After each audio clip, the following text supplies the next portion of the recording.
Assalamualaikum warahmatullahi wabarakatuh. Pemirsa sekalian, alhamdulillah pada hari ini kita bersama dengan Ustadzuna Khaliful Hadi Hidayatullah Ta'ala. Bagaimana kabarnya Ustaz? Alhamdulillah, bikhair, insyaallah. Di hari ini kita Pondok Darul Atsar menyembelih berapa Ustaz?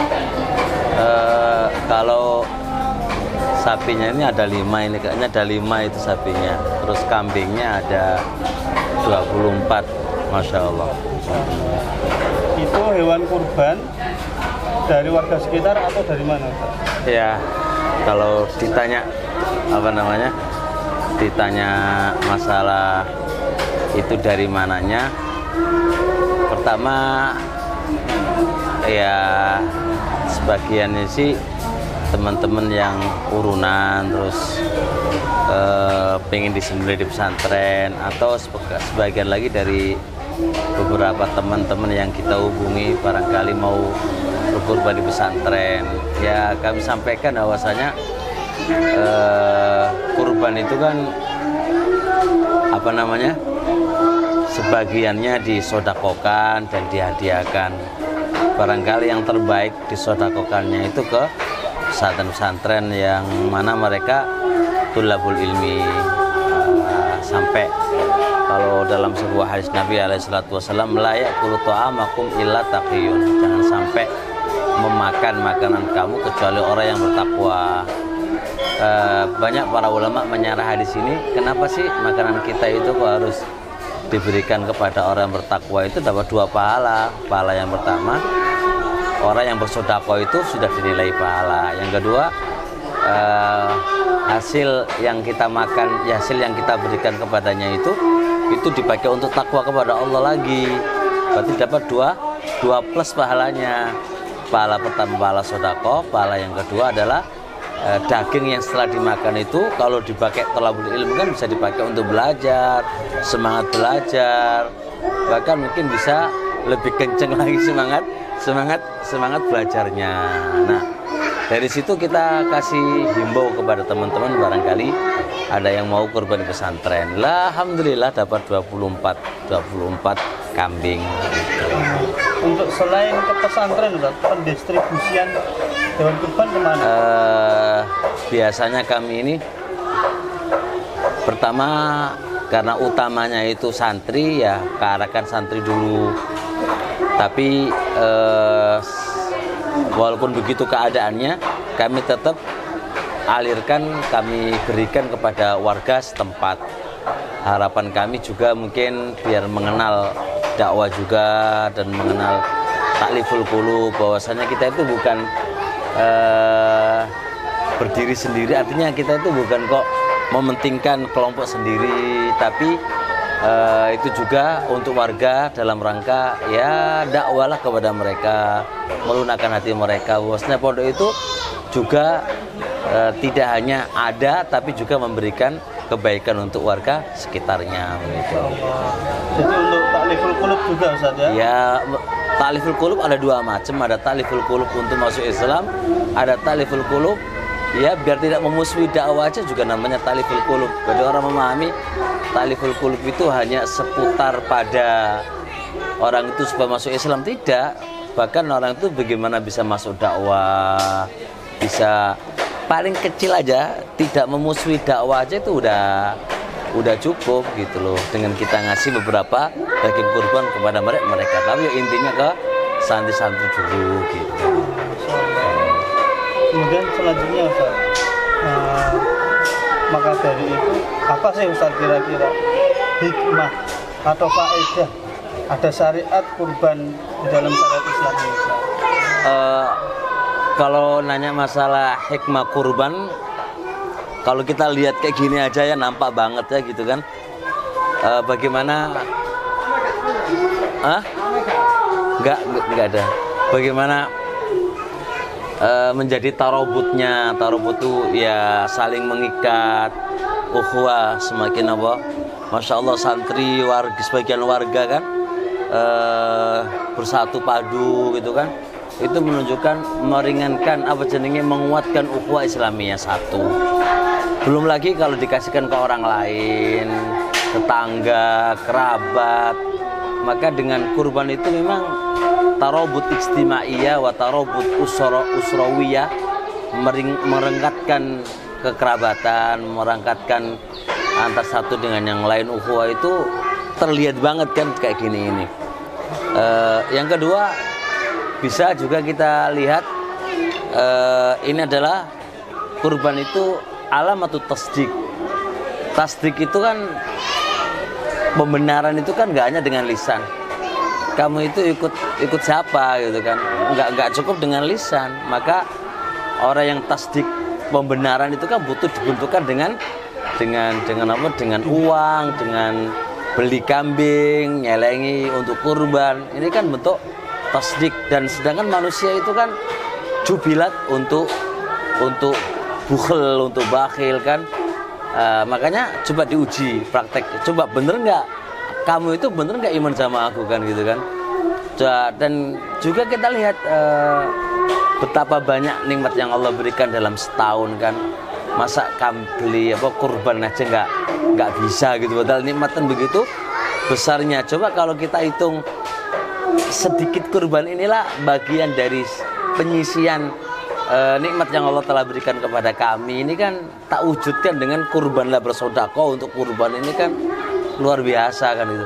Dan juga kalau kita nilai ya mengenang, ini faedah yang ketiga, mengenang bagaimana perjuangan Ibrahim menyembelih anaknya kan. Masa kita berjuang hanya mengeluarkan uang 3.500.000 saja kok berat banget kan gitu kan. Dan ini kan hal kayak gini, ini kan mengenang bagaimana perjuangan Nabi Ibrahim. Dan harusnya kita memahami, kita itu nggak ada apa-apanya dengan menyembelih anak kan. Menyembelih anak itu nggak ada apa-apanya dengan kita hanya mengeluarkan uang.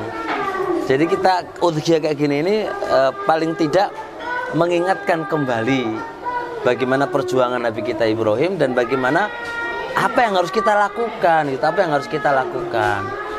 Dan yang paling penting juga, di antara yang paling penting ya, kurban ini syiarnya Islam.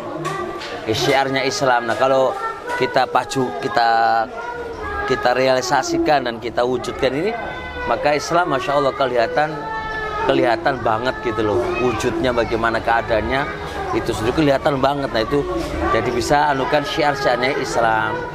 Dan juga apa namanya, lihat kurban ini bisa apa namanya, kita bisa ambil sebuah faedahnya juga, apa namanya ya, untuk bersabar, mengenang kayak gini, bersabar. Karena kalau menang Nabi Ibrahim kan berarti mengenang juga apa namanya, sabarnya Ibrahim dan sabarnya Ismail dalam menjalankan perintahnya Allah. Jadi kalau kita mau kupas itu banyak banget lah intinya kan, gimana sabarnya mereka. Jadi ini semua mentajadud dalam memperbaharui nikmat yang Allah telah berikan kepada kita, dan ujian yang Allah berikan kepada kita nggak sebegitu besarnya kan gitu loh. Nah dengan ini tuh Masya Allah luar biasa. Iya. Jadi ternyata luar biasa sekali. Luar biasa kalau kita mau hayati dan kita mau dalami dengan seksama itu, syariat kurban itu luar biasa. Oleh karenanya ayo teman-teman semuanya ya, kita wujudkan dengan kita menyisihkan setiap hari, setiap bulan. Jangan sampai syiar ini kita matikan. Insya Allah 3.500.000 kalau kita mau hitung per harinya lagi berapa itu bisa kok insya Allah kan itu. Kadang-kadang kita nggak punya upaya aja untuk itu. Insya Allah. Ternyata kalau kita kupas satu demi satu, ternyata luar biasa sekali. Luar biasa hikmah. Dari syariat kurban ini ada 7 antara disebutkan, ada syiar Islam nampak. Iya, untuk bentuk pembuktian keimanan. Iya, betul. Masya Allah. Memang berat kan, manusia itu kan jibiliat dengan duit mau dikeluarkan itu kan susah banget. Tapi kan ayo dites imanmu piye nang Allah kan, ayo imanmu piye so untuk nabora kan diuji banget itu. Nah kalau bisa dia berkurban berarti loloslah dia. Masya Allah, berarti ya pujilah Allah kan Allah bisa meloloskan Anda bisa melalui ujian-ujian akan di inna syaitana ya'idukumul faqra. Syaitan itu kan menjanjikan jangan kurban nanti kamu fakir nanti. Inna syaitana ya'idukumul faqra ya'muru bil munkar. Allah ya'idukum Allah menjanjikan ada ampunan kan. Ya sudahlah begitu. Ya. Kemudian setelahnya Ustaz untuk penutup mungkin bisa diberikan untuk kita semangat bagaimana untuk tahun depan Ustaz. Nah tadi kan disampaikan bisa nyelengi, bisa nyicil tiap bulannya, semangat kurban. Kalau jadi sekarang tumbuhkan dulu cara menumbuhkan semangat dulu. Pahami hikmah itu dengan baik. Kalau kita ambil satu adalah perwujudan imanku, misal contoh pembuktian imanku, berarti kan dileng-eleng wae, iya imanku bener nggak ya gitu kan. Masa di kurban kok susah, berarti kan sebenarnya adanya perbuatan itu dianukan dulu tekadnya dia itu gimana gitu kan.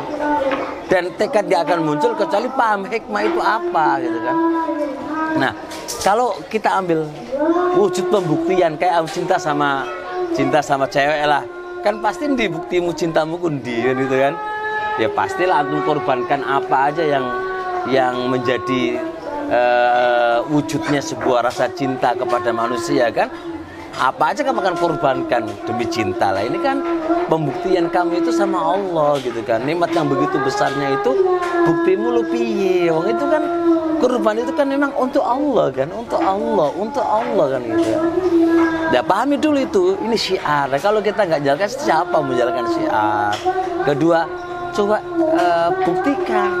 Ini loh kecil. Fasol lirabbika wanhar. Makanya kata-kata fasol lirabbika wanhar kan setelah ada nikmatnya Allah berikan kepada kita Muhammad berupa Kautsar. Lah, Allah kasih nikmat itu begitu banyaknya kepada kita, masa dengan gitu aja gimana? Nah, maka memahami hikmah-hikmah yang demikian ini ya akan terwujud sebuah tujuan pokok, sebuah hasil sebenarnya dari tekad yang kuat. Kalau nggak ada tekad yang kuat nggak bisa. Artinya jalan dulu, tekadkan, kuatkan dulu, akan dimudahkan oleh Allah. Ya dengan cara apa tadi lah, menyelengi, buat apa itu kan pokoknya harus disempatkan untuk itu. Nah itu termasuk pembuktian wujud kamu, tekad kamu itu kayak apa gitu loh. Dan mulai sekarang ya harus diagendakan, harus dicelengi lah paling enggak gimana caranya untuk bisa pembuktian cintaku kepada kamu ya Allah dengan cara korban kayak gini. Ya kalau dipikir-pikir dari mana duit ya yo pikiran itu nggak tutup, nggak selesai lah gitu. Iya. Allah. Mungkin sekian dulu Ustaz. Oke, monggo. Jazakallah khairan atas faedahnya dan pesan pada pagi hari ini. Bagi pemirsa sekalian, alhamdulillah rahimahullah. Inilah bincang pagi kita bersama Ustadzuna Khaliful Hadi Hidayatullah Ta'ala. Maka kami tutup. Subhanallah bihamdik. Asyhadu an la ilaha illa anta wa astaghfiruka wa atubu ilaik. Assalamualaikum warahmatullahi wabarakatuh.